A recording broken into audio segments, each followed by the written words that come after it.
सुनिए। हाँ बोलिए। हम तो पहला नंबर ऐरे गैरे से कभी बात नहीं करते हैं। अच्छा तो हम ऐरा गैरा लगता नहीं। तब क्या? अब का करिए, हमारा तो कुछ बुझाते नहीं खे। अच्छा तो ये बताओ कहना क्या चाहते हो? आ गए लाइन पर तो सुना हम का कहल चाहते नहीं। बोलो तो। ए भैया तने सुनिया लो। अरे लाखों लोग का इष्टा बजारा तारू दिल हो भतार भेज के बहारा। समझ जाओ भतार भेज के बहारा बनावा तारू दिल हो भतार भेज के बहारा। बुझलू? समझ रहे हैं।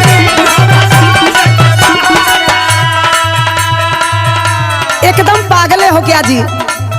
तुमको समझ में नहीं आता है? अब ढील देता नहीं तो ढेर मत भीतर घुसा। अरे ये सब बनाने से पागल पैसा आता है। पैसा तब हम ही ना जानते रही हैं। तो नहीं जाने थे तो सुनो। हाँ बोला।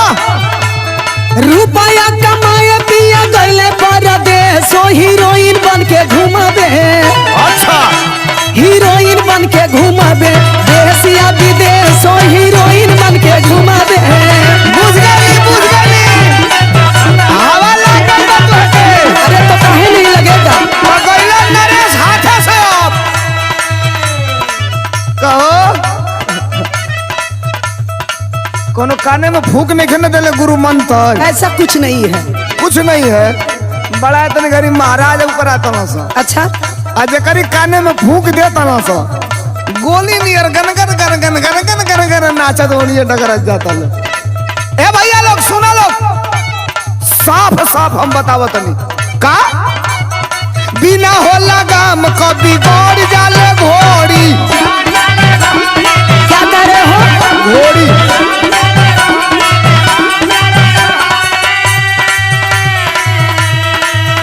अरे चारों ओर घूमे ले उ खूटा दे ले तोड़ी। घोड़ी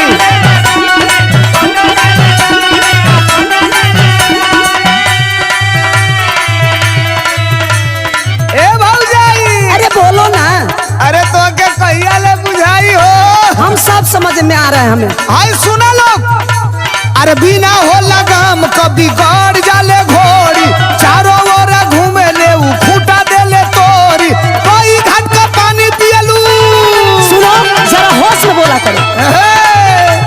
अरे कोई घाट का पानी पियलू होता ही है फील हो भतार भेज के बहारा।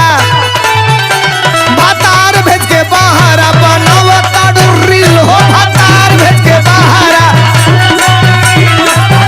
बुझलू?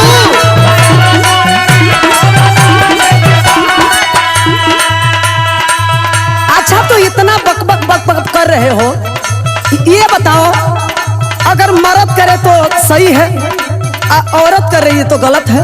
नहीं तू जवन मन करे तवन करो। हम के हैं पीछे में लोहलंगड़ गिराए वाला। अरे भाई तुम मेरी भी बात सुनो ना। तार बात सुनब हमारा चिंता उनको बा। अच्छा ये बताइए किसका चिंता है? स्कॉर्पियो चलाओ ना नरेश भाई, उनको चिंता बा। अच्छा बोला क्या कहल चाहत लू? बोला। सुनिए हम कहना चाह रहे हैं। बोलिए। अरे मर्द के करनी कहला रसलीला। गलत। नो नो। और अरे मेहरी करे ले तो करेक्टर होला ढीला। ए भाई ये जा मत जा।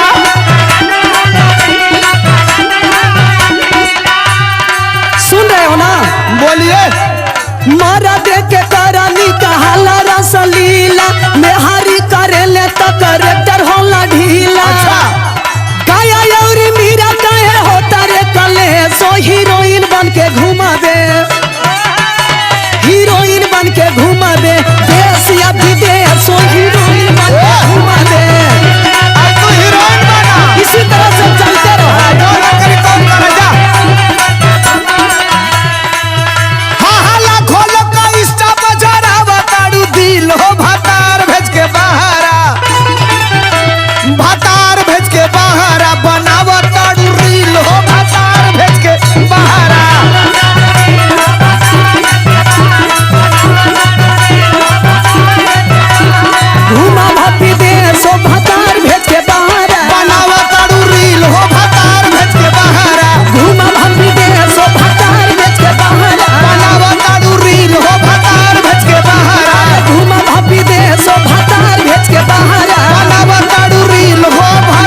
जलते रहो इसी तरह से। जलते रहो। मर्द परदेश, इधर आउट गोइंग चालू।